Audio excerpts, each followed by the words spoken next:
예, 안녕하십니까. 신의 한수의 신의식입니다. 오늘은 일요일입니다. 남들이 쉬는 시간이죠. 모두 함께 쉬는 시간입니다. 그런데 오늘도 또 자신의 의지를 국민들에게 알리고자 시청각 광장에서 1인 시위를 주도하고 계신 분이 계십니다. 의사입니다. 어떻게 보면 우리 사회의 지도층입니다.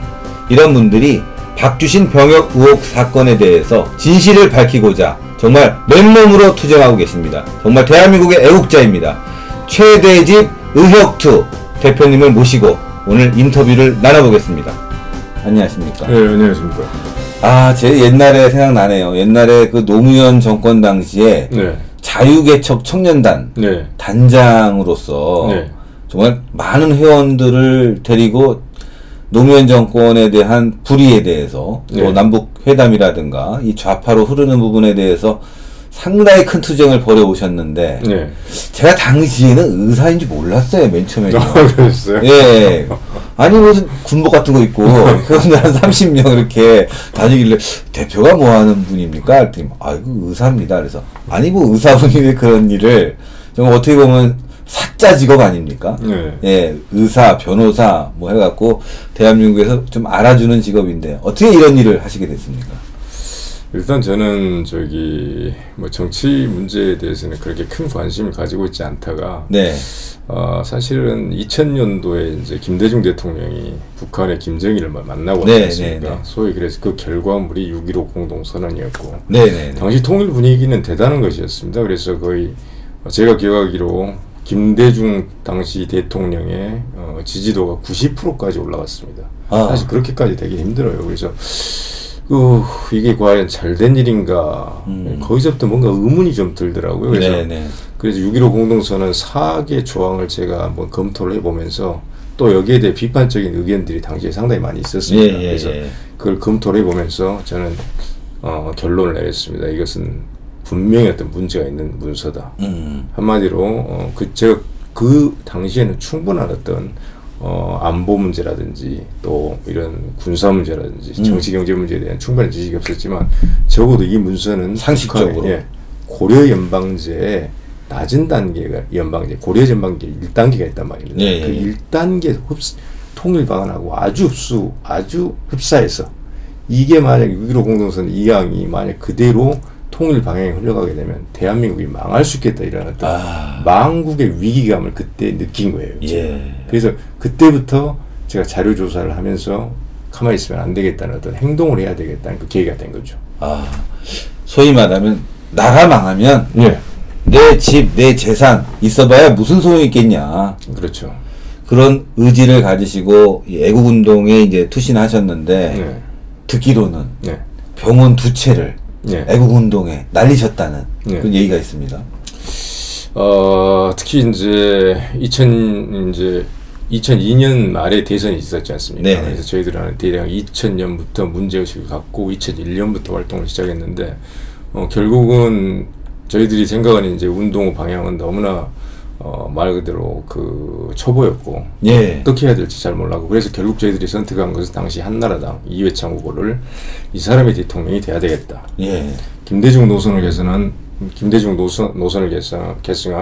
노무현이 대통령이 돼서는 안 되겠다. 그래서 이회창 후보 지지 운동을 많이 했었죠. 실제 우리 현재 뭐 소위 아스팔트 우파라고 불리는 사람들, 보수 우파 많은 사람들이 그런 생각으로 이회창 총재를 많이 지지를 했었습니다. 순수한 의도였죠. 그렇죠.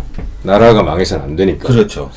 그래서 이제 근데 대통령이 노무현이 또 딱 됐어요. 그래서 이걸 도대체 어떻게 해야 될까 고민을 많이 했습니다. 사실은. 그래서 근데 이제 제가 이제 해야 되는 일은 병원 의사로서 개업 의사로서 일을 해야 되고 그래서 월급 받는 의사 일을 하다가 조금 일찍 전에 또 개업을 했습니다. 개업을 하면서 이제 나라가 진행되는 걸 보니까 아니나 다를까 역시 예상했던 것과 같이 국가의 어떤 국가의 근본을 무너뜨리는 그런 어떤 정책과 제도들을 쏟아내는 겁니다. 이것은 대한민국에 대한 정면 공격 행위입니다. 그래서 이것을 도저히 두고 볼 수 없다. 그래서 필요한 날은 병원을 닫아버렸어요. 닫아버리고 우리 동료들하고 서울이 됐든 대전이 됐든 어디든 뛰어다니는 거예요.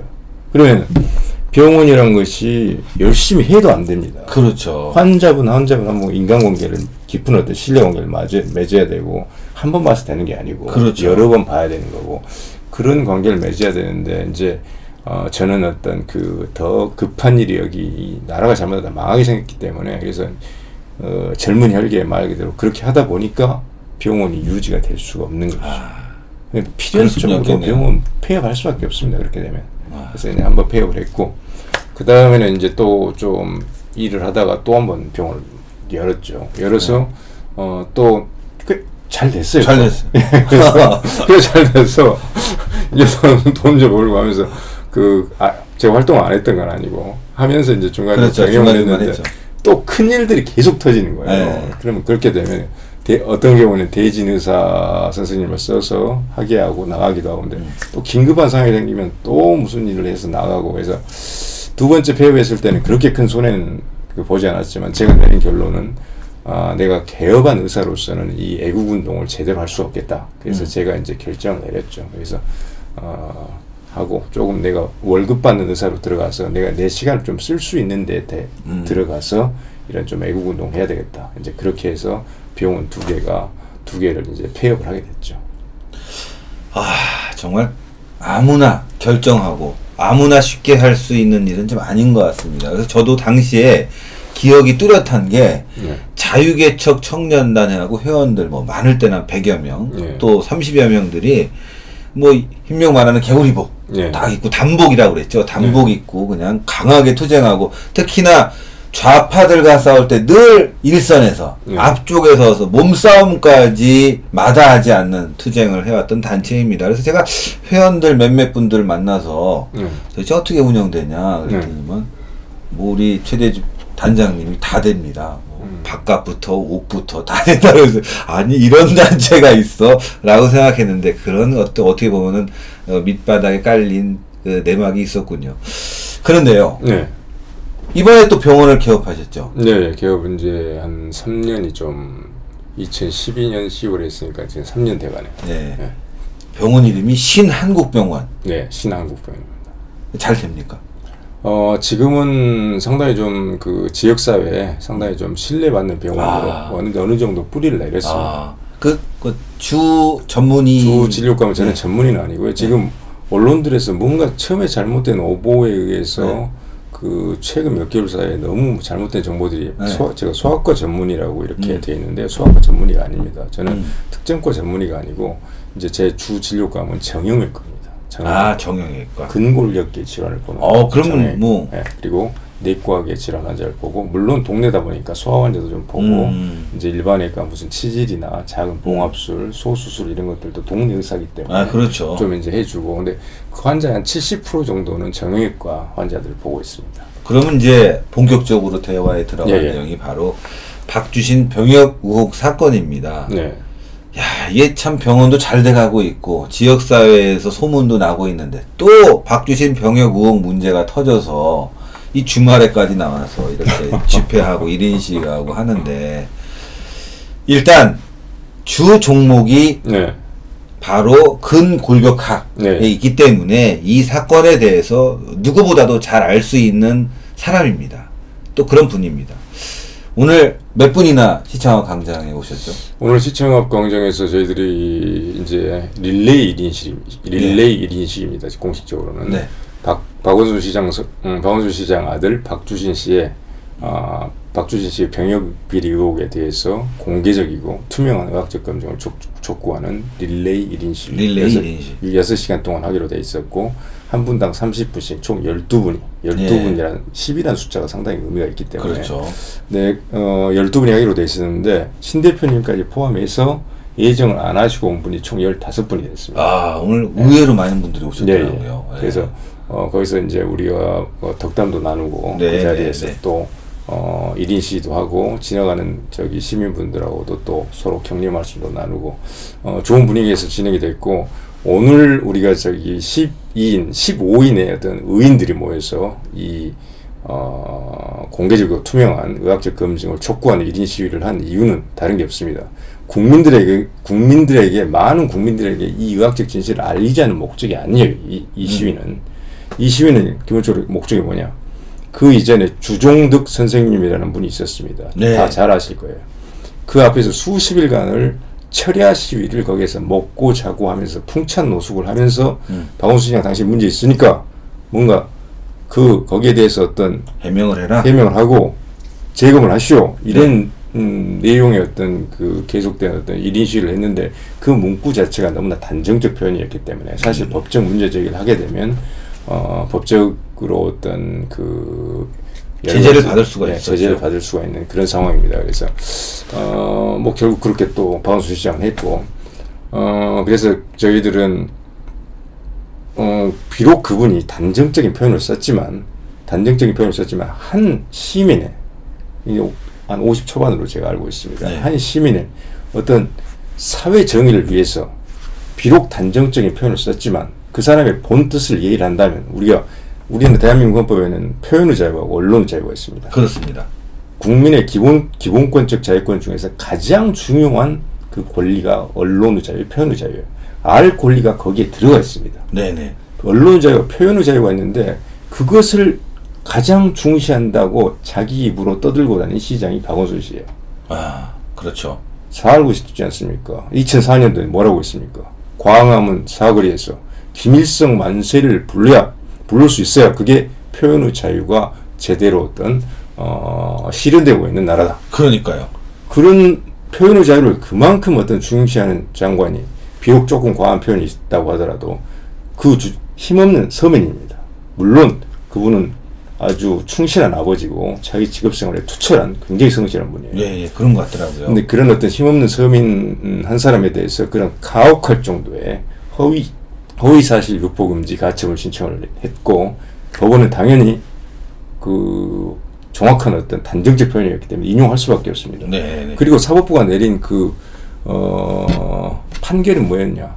하루 할 때마다 500만 원. 박원순 시장은 명예를 훼손하고 있으니까 500만 원 돈이에요. 벌금을 부과해라. 저는 이런 판결을 보지를 못했습니다. 그러니까 그런 경우는 어떤 경우냐? 민노총, 한노총 큰 단체가 대규모 시위를 하고 있을 때 어떤 집회금지 가처분 신청을 하고 그 집회를 인용이 됐을 때 사법부에서 계속 집회를 하게 되면 300만 원, 500만 원 이렇게 한단 말이에요. 보통. 예. 한 개인에 대해서 저는 500만 원이 떨어지는 것은 그래서 저는 이번에도 보면서 사법부에도 우리 늘 얘기해왔지만 사법부에도 중대한 문제가 있다. 문제가 있다는 거죠. 문제가 그렇죠. 있다. 네. 그래서 일단은 그런 법원에서 그런 결정이 떨어졌고 그런 결정을 받아낸 것은 주종득 씨의 어떤 말 그대로 재산권을 완전히 파멸시켜서 이 사람의 인생을 파멸시키겠다는 의도입니다. 개인의 어떤 표현의 자유, 그다음에 발언의 자유, 예. 이 민주주의에서 기본으로 가져야 되는 이 자유를 다 억압시키겠다는 거 아니겠어요? 억압시키고 예. 엄청난 어떤 그 판결의 결과 자체가 주종득 씨에게는 엄청난 어떤 위협이라는 그렇죠. 그래서 일단은 그런 경우가 나오면 일단 중지는 해야 됩니다. 왜냐 법원 명령이기 때문에 중지를 하고 새로운 방법을 이제 모색을 해봐야죠. 그리고 앞으로도 저희들은 이제 주종득 선생 같은 분을 도울 수 있는 방법을 좀 찾아보기 위해서 노력할 생각입니다. 오늘도 뭐 저희가 1인 시 뭐 단 30분입니다. 정말 큰 시간도 아니고요. 짧은 시간을 이제 가서 참여를 했는데요. 앞서 말씀드리던 주종득 씨가 그 현수막을 떼고 그 왁구만 가지고 지금도 마스크에다 X 펼쳐서 침묵 시위를 이어가고 있습니다. 그런데 그 옆에서 그냥 함께 하려고 하는 우리 최대집 대표의 모습을 보니까요. 제 마음도 참 울컥하더라고요. 작은 시민의 마음도 보듬어 줄 수 있는 그런 마음이 있어야 되는데 서울시장은 정말 그런 마음이 있는지 좀 답답합니다. 그런데요. 네. 이 박주신 병역 의혹 사건에 지금 뭐 아시아 근골격학회도 나섰고 네. 거기에 그 의협투가 나서서 네. 물론 이제 공식적인 의견은 아니지만 네. 이것이 다르다는 네. 하나 이제 개인적인 의견을 받아냈습니다. 네. 지금 많은 국민들이 궁금해하는 거는 네. 지금 박원순 서울시장 측이 네. 엑스레이만 보고는 잘 모르겠다. 네. 판독이 다 불가능하다고 얘기한다. 네. 그런데 지금 일부가 이렇게 주장을 해서 네. 논란을 만들고 있다. 이렇게 얘기하고 있는데 네. 정말 네. 엑스레이 보면 이렇게 판독이 불가능합니까? 엑스레이만 가지고? 그렇지 않습니다. 제가 지금 소문을 좀 길게 말씀드렸는데 일단은 영상 장비들의 영상 진단 도구들의 디지털화가 되기 전에는 우리가 네. 아날로그 방식 말 그대로 필름을 갖다가 찍고 현성하고 인화하는 이런 과정을 거쳤을 때 그때 방사선과 의사들이 가장 방사선 또 정형외과 의사들, 신경외과 의사들이 많이 해야 되는 잡무 중에 하나가 필름이 섞여버리는 거예요. 그러니까 A라는 사람의 필름이 다 들어가야 되는데 이 작업이 디지털화가 안 돼 있기 때문에 다른 사람 필름이 들어와 있는 거예요. 그러면 그 작업을 펼쳐놓고 이 사람 게 아니고 다른 사람 것을 찾아야 된단 말이죠. 근데 그 작업은 하다 보면 2, 3년 하다 보면 금방 다 들어옵니다. 뼈가 탁 보면은 이 사람 건 아니다. 이게 들어온단 말이죠. 그렇죠. 이거 딱 보고 바뀌었는데 네. 이걸 만약에 다른 쪽에 또 그렇죠. 검사를 받으러 가면 그걸 가지고 온 의사를 굉장히 이 사람 바보 아니야? 이 사람 그렇죠. 능력 없는 사람 아니야? 고 욕먹을 수 있고 의사 권위가 떨어지기 때문에 정말 세세하게 많이 봐오다 보면은 그 결과 속에서 당연히 다른 사람 거 그렇죠. 이게 엑스레이만 보고도 판별할 수 있는 능력이 생긴다는 그렇죠. 거 아니겠어요? 그래서 예전에 방사선과 의사들 또 정형외과 의사들, 신경외과 의사들이 가장 많이 하는 업무 중에 하나가 잘못된 필름 다른 사람 필름 꼽혀 있는 것을 찾아내서 다시 돌려놓는 원래 사람을 찾아주는 원래 사람 그런 일들이 굉장히 흔한 일이었어요. 물론 그것이 의학적 소견을 내는 임무는 아닙니다. 하지만은 하다 보면 그런 일들이 생기니까 그래서 어떤 동일인 여부를 엑스레이를 놓고 우리가 판독하는 것이 불가능하다. 그것은 말이 안 되는 얘기죠. 의료 현장에서. 그래서 현재 어떤 사진들이 나와 있는데 충분히 지금 설명들이 많이 되어 있습니다만은 박주실 씨 것으로 이미 인정이 돼 있는 공군 사진하고 비재발급 사진 그리고 이제 병역 MRI 사진이요. MRI 자생한방병원 강남 자생한방병원에서 찍었던 그 엑스레이 그건 이제 전 척추 전후면 사진인데 그 사진들을 놓고 동일인 여부를 우리가 한번 판독을 해보자. 물론 쉬운 일은 아닙니다. 왜냐하면 그때도 제가 지난 8월 10일 날 기자회견에서 자세히 설명을 드렸지만은 촬영 조건이 다릅니다. 앞에서 보통 우리가 이제 폐를 보는 흉부 반사선 사진은 이 견갑골을 최대한 밖으로 빼줘야 돼요. 그래야 폐가 잘 보이니까 어깨뼈를 최대한 밖으로 빼준 상태에서 그러니까 이렇게 찍은 상태에서 찍으러 가면 어깨 붙이세요. 그다음 숨 크게 마시세요 이러잖아요. 들이신 상태에서 폐를 최대한 숨을 들이쉬는 상태에서 그래야 폐가 잘 보이잖아요. 그렇게 해서 찍는단 말이죠. 그리고 방사선 조사량이 다르고 그러니까 그건 이제 전압입니다. 전압. 그리고 거리가 다르고 이런 어떤 후전면 사진이라는 촬영 조건 또 전압 노출 시간 이런 것들이 좀 달라요. 그리고 우리가 척추를 볼 때는 또 뼈를 보는 그 세팅은 또 다릅니다. 그래서 이것은 앞뒤에서 보통 찍는 거고 그리고 이제 앞뒤에서 찍는 거고 전압이 좀 다르고 이런 어떤 촬영 조건의 차이를 분명히 우리가 인정함에도 불구하고 과연 우리가 이 두 사진들에 대해서 두 사진군에 대해서 차이점을 판독할 수 있을 것인가 저희들이 그런 점을 충분히 고려해서 판독을 해봤는데 결과가 의료혁신투쟁위원회 소견은 여러 가지 이제 크게 4가지를 제시했습니다만 그 4가지 결과에 의해서 동일한 한 사람 것으로 보는 것이 불가능하다는 판단을 내렸다는 것이죠. 그리고 양승호 박사님도 거의 유사한 판단을 내렸고 이제 저희들이 이제 사실은 우리 국내에서 이건 충분히 해결할 수 있는 문제인데 그렇죠. 믿지를 않아요. 국내 의사들을 우리나라 사실 의학의 수준은 최고는 아닙니다. 그렇죠. 메디컬 사이언스 의학의 수준은 세계 최고는 아니에요. 그렇지만 우리나라에 시술하러 오는 외국인들도 많잖아요. 의술 직접 임상에서 환자를 진단하고 치료하는 의술의 수준은 우리나라는 거의 세계 최고 수준에 있다고 보면 돼요. 그러니까 대한민국에서 어떤 질병을 못 고친다. 대부분의 경우에 미국을 가도 일본을 가도 유럽을 가도 못 고친다는 거죠. 그렇죠. 그러니까 우리나라 전문가 의사들의 어떤 소견만으로 충분히 해결할 수 있는 문제예요. 근데 왜 저희들이 해외 학회에다가 또 판독을 했는가? 안 믿는 거예요. 국내 의사들의 소견을. 왜 안 믿는가? 이걸 기본적으로 정쟁 어떤 대상으로 보는 거예요. 정치의 대상이라고 보다 정쟁은 바로 정치 권력 투쟁입니다. 정치 권력 투쟁의 관점에서 이걸 보기 때문에 사실을 전문가들의 객관적인 의학적인 전문가적 소견을 그대로 받아들이지 않고 자꾸 곡해라고 왜곡을 하는 거예요. 그래서 저희들이 어떻게 보면 나라 망신입니다, 사실. 아, 나라 망신. 그 사람, 그 외국 의사들한테 그런 것을 보내야 할 만큼 저희들이 실력이 없는 사람들이 아니에요. 그렇죠. 하지만은, 그래도 이런 어떤 우리 사회 상황을 고려해서, 공신력을 추가적으로 확보할 수 있는 걸 하자 해서 여러 학교에 보냈습니다. 그리고 보낼 때 그건 보안을 유지했죠. 왜냐? 저쪽에서 또 반대 공작이 들어갈 수 있으니까. 압력 넣고. 예. 실제 나왔지 않습니까? 그렇죠, 이번에. 소견이 나왔는데 그 소견을 준 사람한테 이메일을 보내서 괴롭히는 사람이 있었어요. 괴롭혔어요. 맞아요. 뭐 이거 뭐 책임질 수 있냐 이런 식으로. 참. 본인은 뭐 안 괴롭혔다고 하겠지만 제가 볼 때는 받는 사람은 괴롭힘 당한 거죠. 협박당한 거고. 내용을 봤는데 완전히 이거 어떻게 보면 블랙메일, 협박메일로 볼 수 있는 거예요. 그래서 그렇게 하면 안 되죠. 우리가 학문하는 사람으로서. 그래서 이제 아시아 근골격학회 다른 학회도 지금 보낸 데가 있습니다. 국제 특성으로. 그래서 아직 답변은 못 받았지만 아시아 근골격학회에서는 이제 후쿠다 교수가, 후쿠다 회장이 단체 차원의 의견은 제시할 수 없지만 소속된 회원들의 개별적 의견은 줄 수 있다. 그래서 이제 회장이 그 정도 얘기했으면 그건 굉장히 공신력이 있는 거죠. 그렇죠. 그래서 스리 안드야니 우토모 사무총장 그분이 개인 소견 우리 8가지 질문에 대해서 전체 이제 답변을 보내왔고 그 답변은 의역투의 소견, 양승호 박사님 소견 그리고 그 스리 우토모 사무총장 소견은 거의 일치합니다. 그렇죠. 거의 100% 일치한다고 판단해도 틀리지 않습니다.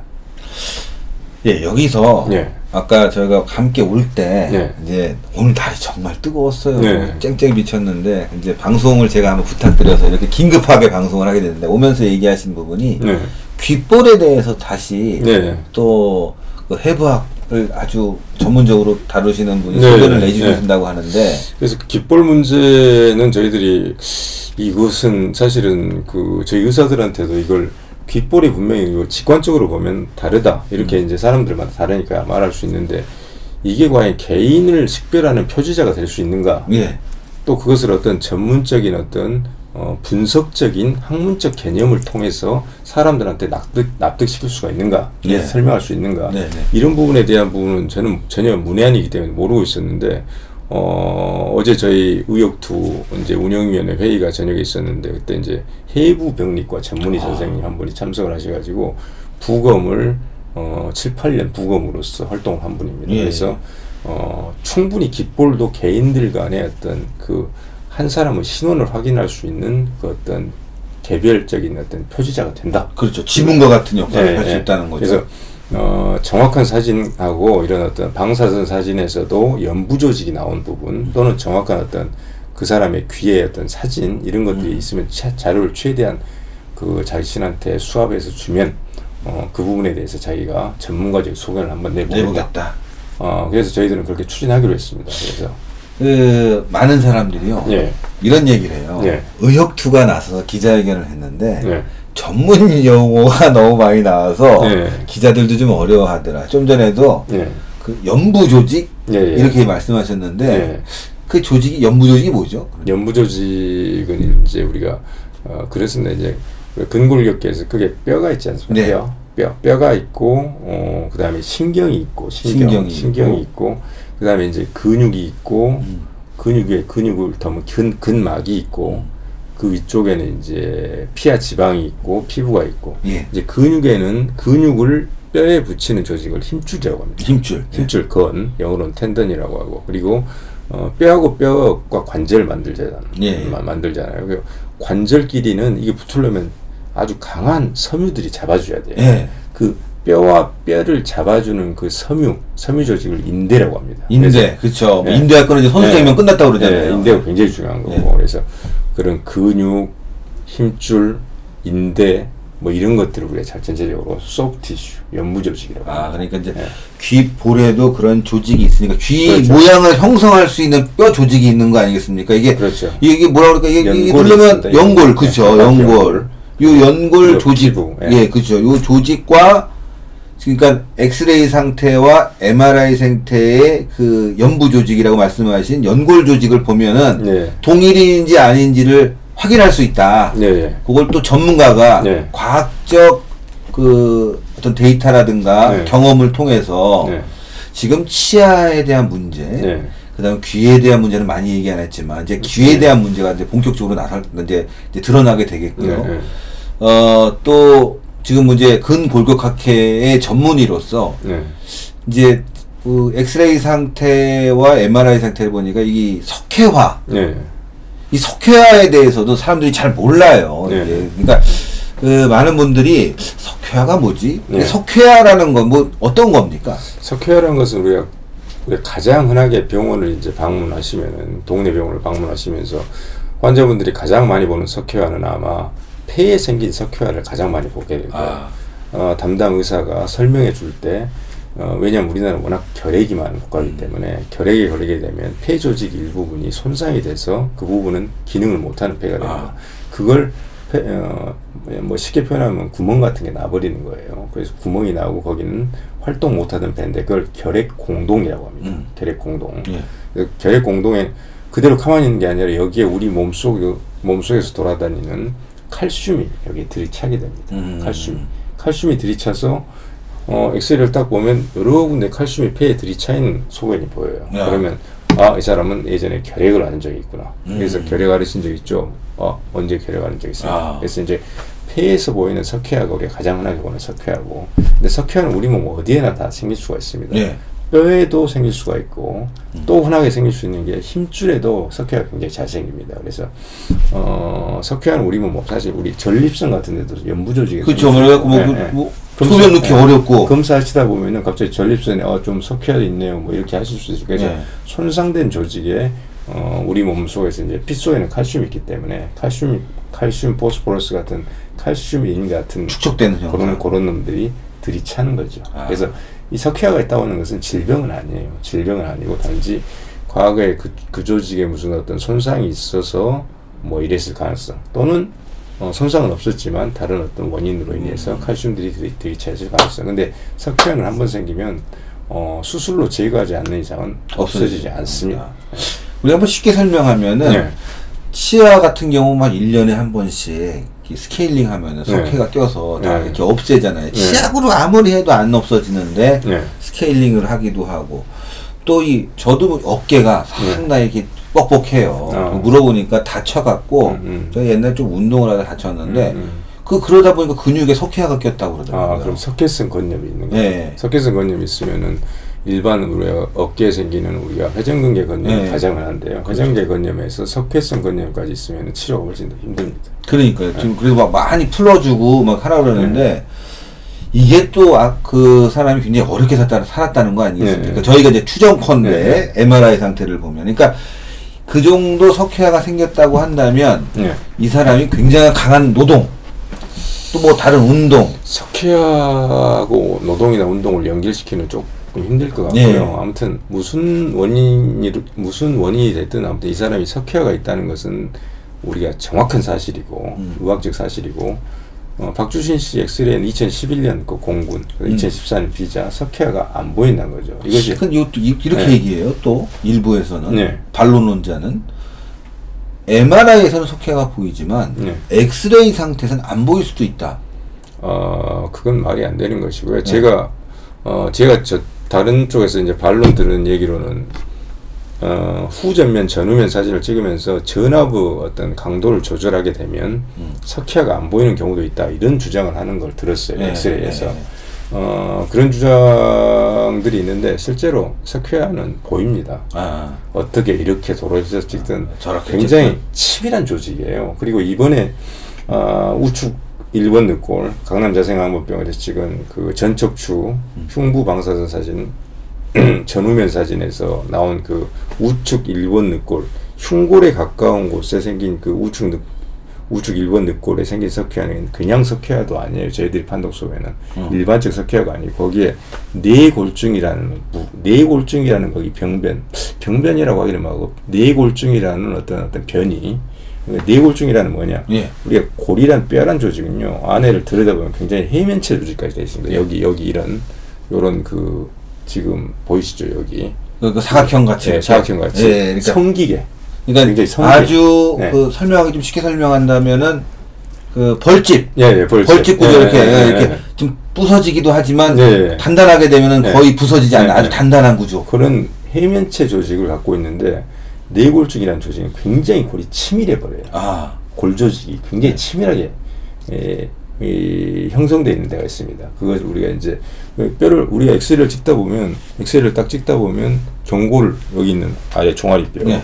경골 엑스레이를 찍는데 갑자기 달걀 후라이 같이 호옇게 나타나는 놈이 있어요. 아. 그런 게 뇌골증이에요. 그러니까 정상적인 조직에서 그 부분만 뼈 조직이 치밀하게 만들어져 있는 거예요. 더 좋은 건가요? 그렇게 좋은 것도 아니고 나쁜 것도 아니고 나쁜 것도 아니고 그죠 그죠. 그냥 변입니다. 변이. 우리의 베리에이션이라고 하는 거. 그러니까 뭐 예를 들어서 네. 권투 선수가 주먹이 그렇게 돼 있다면 아주 축복받은 거겠죠. 그 사람 한번 맞으면 그렇죠. 그러니까 그런 변이가 보이는데 네. MRI 상태에서는 아니 근데 이제 이 강남 자생에 그러니까요. 그 엑스레이에서 우측 늑골에 있는 석회화는 그 뇌골증이 있는 곳에 또 석회화가 끼어 있다. 그러니까는 엑스레이에서 더 잘 보이죠. 더 잘 보인다. 하얘니까. 예. 하얀 뼈가 자꾸 제가 영어가 이쪽 언어가 그래서 하얀 뼈가 치밀하게 돼 있는 그런 뇌골증이 있는 곳에 또 석회화까지 끼었으니 얼마나 잘 보이겠습니까? 지금 해상도가 저는 굉장히 원본 필름을 입수 못했으니까 해상도가 좀 낮은 거 낮았지만도 잘 보인다. 입수했는데 제가 이제 브라이트니스를 굉장히 올려봤어요. 그 명도를 밝기를 굉장히 올려봤는데 올려보니까 잘 보이더라고요. 아주 잘 보입니다.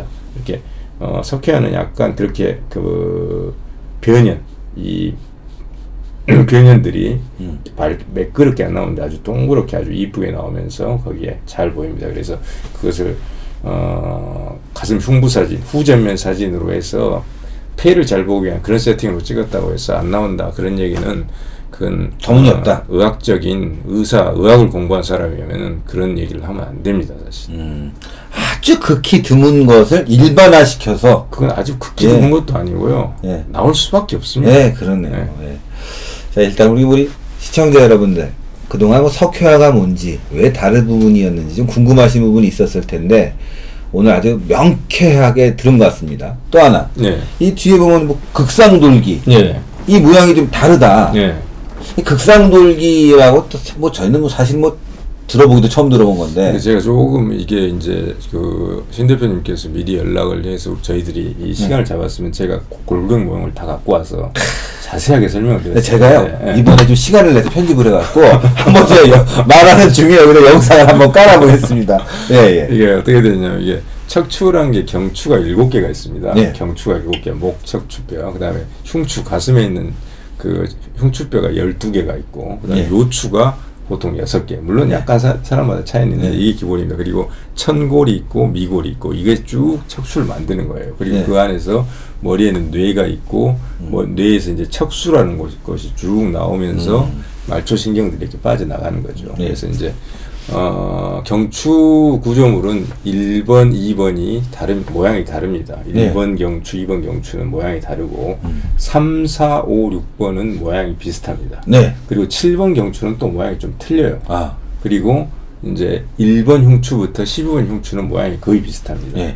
그리고 1번 요추부터 5번 요추까지도 모양이 비슷하고 근데 흉추하고 요추는 모양이 좀 다른 거죠.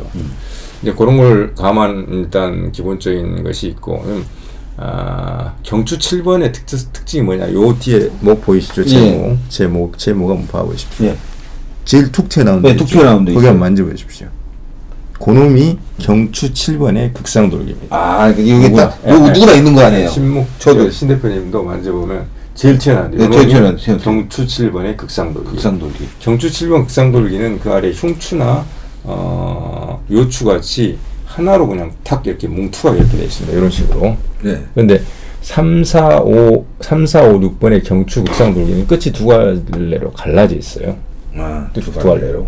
그래서 이제 그것은 요번에서 중요한 조건은 아니니까 이제 그건 이제 일단 나도 기본적인 설명을 드리기 위해서 제가 극상돌기가 뭔지 이렇게 튀어나와 있는 거. 이게 경추 7번의 극상돌기. 그 아래 하나 만질 수 있어요. 직접 다 만져보실 수 있습니다. 하나 그 아래 차근차근 짚어 내려가면서 툭 튀어나온 거 맞으면 그게 흉추 1번의 극상돌기입니다.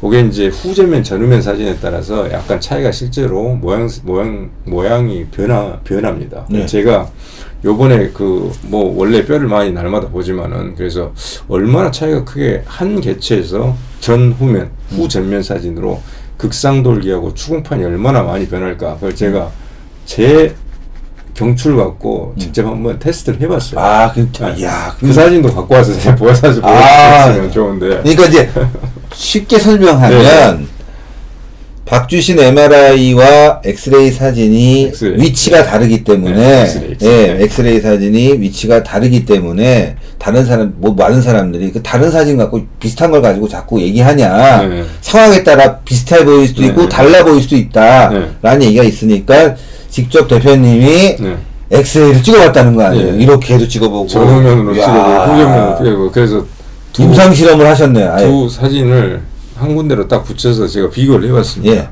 물론 이제 그런 일은 일반적인 일은 아니지만 하도 그냥 이렇게 하도 말이 많으니까. 그래서 또 다른 사람들도 좀 이제 친한 후배들 오라고 해서 몇 장을 이렇게 찍어봐서 여러 장을 관찰해봤어요. 근데 큰 차이가 안 납니다. 큰 차이가 안 나요. 제가 사진을 만약에 아까도 말씀드렸지만 미리 우리가 계획이 돼 있었으면 제가 갖고 와서 보여드렸을 거예요. 직접 여기다가. 근데 워낙 대표님의 이 신뢰도가 높기 때문에 지금 저희 방송을 들으시는 분들은 그동안 일부에서 뭐 엑스레이 사진이 어떤 그 자세에 의해서 서로 다룰 수 있기 때문에 그것만 가지고 동일인 판명은 어렵다라고 자꾸 입에서 주장했습니다. 그런데 실제로 후배들과 본인이 그런 상태에서 엑스레이를 찍어보니 동일한 조건을 만들어 동일한 조건을 만들어 찍어봤지만 별로 다르지 않더라. 그리고 궁금하신 분은 저희 병원을 찾아오십시오. 그래서 제가 찍어서 전후면 후전면으로 해서 얼마나 한 개체에서 촬영 조건의 변화가 추궁판과 극상돌기 특히 흉추 1번하고 경추 7번에 변화가 있는지 제가 정확히 보여드리겠습니다. 그리고 나서 박주신 씨 것이라고 이제 인정되는 공군하고 비자 사진하고 그 다음에 이쪽 전척추 이게 전후면 사진 한번 보시면은 다르다. 이렇게 나올 수가 있나 그런 판단을 그냥 공부를 안 하셨더라도 본인의 사진을 직접 보시면 그런 판단을 내리실 수가 있을 거예요. 그러니까 전문가들이 하도 사람들이 딱 봐도 다르지만 그래도 만에 하나 모르니까 논리적인 설명을 해드려야 되니까. 그렇죠. 직관적으로 딱 봐서 이 두 사람은 다른 사람입니다. 그리고 끝. 그러면은 듣는 사람들은 이해할 수가 없잖아요. 그게 또 그런 게 있더라고요. 뭐 예를 들어서 지도를 보는 사람들. 또 아니면은 우리 매트릭스 아시지 않습니까? 영화 매트릭스 보면은 막 문자가 막 흘러내리잖아요. 그때 옆에 있는 사람이 얘기를 하죠. 왜 이걸 보냐 했더니 너무 정보가 많아서 영상으로 보면 안 된다. 우리는 이런 글자로만 봐야 그 안에 내용까지 다 확인할 수 있다라고 얘기하는데 전문가가 되면 다 보이지 않습니까? 그렇죠. 검은 엑스레이 사진이라도 그렇죠. 이 사람이 좀 나이가 있구나. 이 사람이 건강한 사람이구나. 그렇죠. 이 사람이 병이 있구나. 알 수 있는 거 아니겠습니까? 우리가 경험이 없기 때문에 그걸 판명을 못하지만 아까 원장님 얘기할 때 1년이면 한 10,000명 정도의 엑스레이 사진을 보신다고 그랬잖아요. 기본적으로 최소 잡아도 제가 한 달에 한 1250장이니까 10하면 한 달에 1250장, 1년에 12만 기본에 한 15,000장 정도. 최소로 잡아도 15,000장 사진을 봅니다. 그러니까 아무것도 자기 사진도 제대로 안 보는 사람이 1년에 한 번도 안 보는 사람이 그거 보고 어떻게 똑같아 라고 하지만 1년에 15,000장의 사진을 분별하고 그걸 갖고 병변에 있는지 확인하는 전문가는 이 사진을 보면 상당히 다르다는 걸 느낄 수 있다는 거죠. 지금 그렇기 때문에 박주신 병역 의혹 사건의 이 MRI 사진과 엑스레이 사진, 이 상이한 사진들에 대한 의혹이 그래서 중요한 겁니다. 원장님, 지금 이제 앞으로 전개될 여러 가지 이야기들을 아까 우리가 뭐 차를 타고 면서 하긴 했지만 대한의협 언제쯤 이 사진에 대해서 얘기할 수 있을까요? 제가 이제 정확한 정보인지 모르겠습니다만 제가 적어도 알고 있는 바로는 현재 이제 재판부에서 양승호 박사님 그 재판부에서 대한의사협회로 엑스레이하고 MRI 모두 감정 의뢰를 한 것으로 저는 알고 있습니다. 그래서 그러면 이제 대한의사협회에서 하루빨리 이제 객관적이고 아주 공정한 또 의학적인 어떤 그 감정을 제출해야 되는데 대한의사협회가 제 자신도 그렇고 많은 분들이 이 정치적인 어떤 사안으로 이것을 이해를 하면서 말 그대로 여당의 눈치를 보고 야당의 눈치를 보고 청와대의 눈치를 보고 하면서 애매모호한 입장을 내놓지 않겠는가, 이것에 대해서 굉장히 우려를 하고 있습니다. 네, 뭐 많은 사람들이 걱정하듯이 네, 네. 판독 불가. 지금 의료계 내부에서도 그런 내용들이 계속 나오고 있습니다. 아마 동일한 사람이라고 하지는 못할 것이고, 우리나라 대한민국 의사 면허 를 가진 의사치고 두 사진이 딱 동일한 사람이다 이렇게 할 수 있는 사람은 없습니다. 없죠. 그 사람은 아마 정신이 조금 오락가락한 사람입니다. 그래서 제가 늘 하는 말입니다. 네, 그렇죠. 당연히 그런 의사한테 가서 진료받으면 업도 남도 생기는 거 아니겠습니까? 네, 그렇습니다. 그래서 판독 불가라고 벌써부터 감정이 들어가서 감정이 진행되지도 않았는데 판독 불가라고 나올 가능성이 크다는 말이 돌고 있다는 것은 대한의사협회가 사실 부끄러워해야 될 문제입니다. 네, 그렇습니다. 그동안에 어떤 사회적 신뢰를 전문가로서 사회적 신뢰를 쌓지 못했다는 얘기예요. 그래서 저는 이 자리를 빌어서 분명하게 말씀드리지만은 대한의사협회 회장님, 그리고 관계자 여러분들, 그리고 이번에 영상 감정에 관계된 그 여러 어떤 교수님들과 의사 선생님들은 의학자로서, 의사로서 전문가적인 어떤 양심과 어떤 지식과 또 사회적 책무, 이런 것을 반드시 염두에 두시고 객관적이고 공정한 전문적인 의학적 소견을 꼭 제출해 주시기 바랍니다. 이야, 오늘 뭐 이제 중요한 얘기 너무 많이 했습니다. 또 다음에 또 기회가 되면은 또 얘기를 나눠보도록 할 텐데요. 뭐 길다면 길고 짧다면 짧은데 마지막으로 뭐 하고 싶은 얘기라든가 국민들이 어떻게 앞으로 해야 될지 그런 또 방향 제시라든가 말씀해 주십시오. 사실 이 문제가 이제 최근 한 달, 두 달까지는 아니고 한 달 반 이 정도가 되면서 이제 점점 국민들이 관심을 많이 가지는 그런 어떤 국민적 이슈가 됐고, 당연히 이런 문제는 중요한 문제, 국민적 이슈가 돼야 되죠. 네. 근데 많은 분들이 말씀하는 것 같이 저도 마찬가지입니다. 더 이상 국민들을 피곤하게 하지 말고 국민적 에너지를 소모하게 하지 말고 박원순 시장이 아들 박주신 씨를 데리고 와서 공정하고 객관적인 투명한 의학적 검증을 하게 하면 된다는 말입니다. 1시간밖에 걸리지 않습니다. 1시간도 걸리지 않습니다. 그렇게 해서 의혹을 해소하고, 제가 또 잘 드리지 못하는 말씀, 그동안에 드리지 못한 말씀이 있었는데, 박주신 씨는 제가 알기로 올해 30살, 31살 정도 청년이라고 했습니다. 예, 그렇습니다. 저도 자식을 키우고 있는 부모 입장에서 젊은 청년들이 실수를 할 수도 있단 말이에요. 이게 사실로 박주신 씨 것이다, 사실로 밝혀질 수도 있는 거고, 의학에는 100%는 없기 때문에 그러면 그 자체 명예회복이 돼서 좋은 것이고, 또 우리나라는 이런 과정을 거쳐서 더욱 공정하고 정의로운 투명한 사회가 돼 가는 맞습니다. 겁니다. 또 한편 만에 하나 또 이게 만약에 박주신 씨가 실수를 한 것이다, 그렇다고 하더라도 저는 우리 사회가 이런 사람을 이런 박주신 씨 같이 실수를 한 청년도 우리가 보듬 안을 수 있는 그런 어떤 포용력 있는 사회가 돼야 된다고 생각합니다. 그럼요. 거기에 대한 어떤 법 위반한 사실이 있으면 거기에 대한 어떤 법적 책임을 지고 다시 현역병 입대를 해서 그런 분들 많이 있지 않습니까? 많죠. 뭐 세계 월드스타 됐잖아요. 그렇게 해서 병역 잘못해갖고 한 번도 군대까지 갔지 않습니까? 그렇게 해서 본인의 어떤 그런 것들을 문제들을 스스로 해결하고, 그렇게 나오는 사람을 우리나라가 포용 못하는 그런 사회가 아니란 말이에요. 네, 맞습니다. 그렇게 메마른 사회가 아닙니다. 그러니까 그런 점들을 생각하시고, 이 문제 제기를 하는 사람들을 박원순 시장은 나를 죽이려 하는구나, 정치적으로 나를 미워해서 죽이려 하는구나, 그렇게 보지 마시고, 이 객관적이고 어떤 중요한 어떤 그런 어떤 사실들이 지금 문제가 있기 때문에 저희들이 문제 제기를 하는 것이고, 빨리 문제를 해결하십시다. 그렇게 되면 변죽만 올리는 MBC를 고발하고, 힘없는 전문 지식도 없는 그런 어떤 네티즌 16명을 고발하고, 이런 치졸한 행태를 하지 말라는 거예요. 서울시장으로서. 서울시장으로서, 그때 변호사로서 30년 이상 자칭 인권 변호사라는 칭호까지 자칭하고 있는 분이 얼마나 어떤 치졸하고 졸렬한 행태입니까? 맞습니다. 그런 걸 하지 마시라는 거예요.